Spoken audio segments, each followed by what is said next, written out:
Hey guys, Sparks back with another Goddess Victory Nikke video.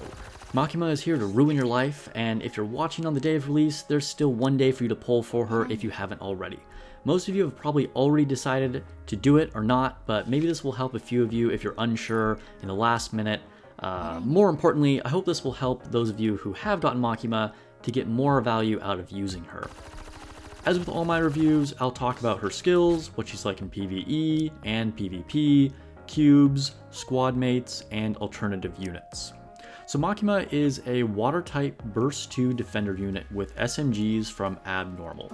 So far, we only have the Chainsaw Man units in Abnormal, but I expect future collaborations to join it as well. Note that as of now, there's no tribe tower for them, so that's a small mark against her usefulness, but I don't think it matters that much. Anyway, her first skill activates once she's been attacked 20 times and it affects all allies. Reload speed goes up for 10 seconds and defense goes up for 10 seconds. Reload speed is always valuable, and this is a decent utility skill. Her second skill activates after she lands 120 attacks, which is basically 2 magazines, and it taunts all enemies for 3 seconds. She also gains Indomitability for 7 seconds, which makes her invincible.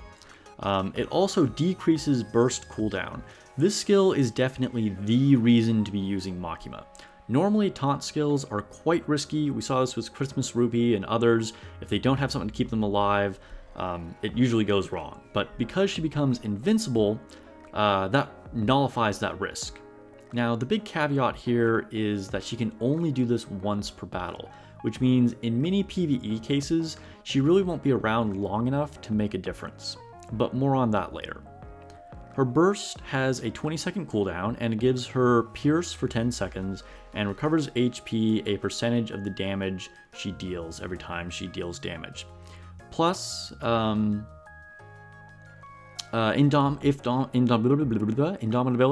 Plus, if Indomitability is activated, she recovers a big chunk of HP, so hopefully she doesn't insta-die as soon as the effect wears off.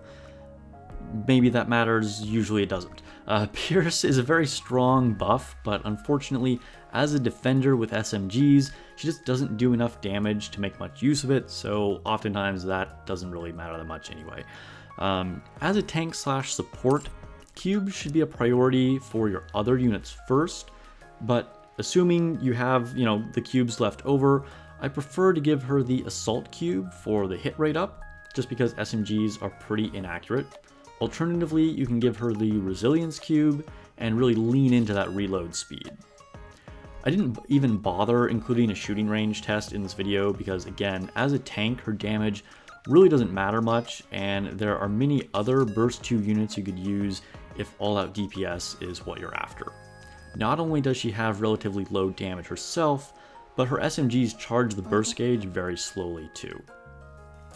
Makima has a very clearly defined role as a tank that works pretty much the same no matter who she's with, so squad mates aren't really a big concern, but as you'll see, she shines most in PvP, so think of other units that are good in Arena, such as Privity, or other people that can make up the difference in her burst gauge charging, like Senti, Jackal, or Rapunzel.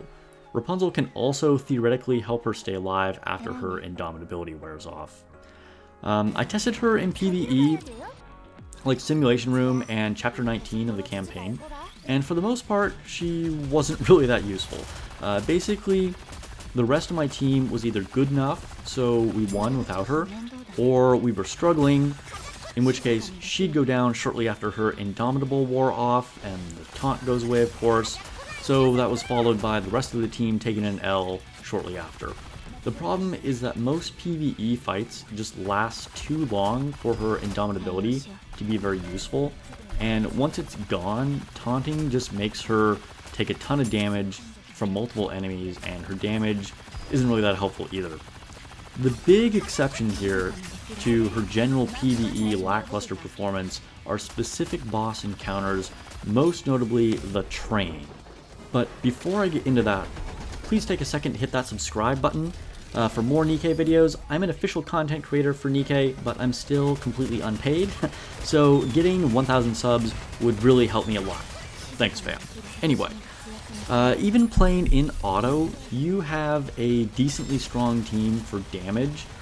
If you have a decently strong team for damage, you can keep her alive long enough to destroy the first phase of rocket launchers and turrets, which is a huge help for anyone trying to get value out of that special interception encounter.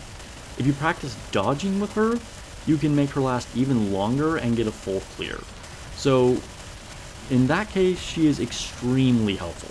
Another thing worth noting is that Biscuit, who is about to be released, or was just released depending on when you're watching this video, has synergy with defenders and twice per battle can make them invulnerable for 5 seconds, plus heal them.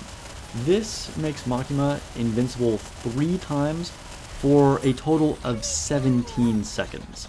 Now, I'm saying this without having done any testing here because she isn't out yet, but this could potentially make the train pretty easy. That said, I don't think Makima would necessarily be essential for that strategy either, so I don't know, we'll have to see when that actually happens. But either way, Makima can definitely help you a lot on the train.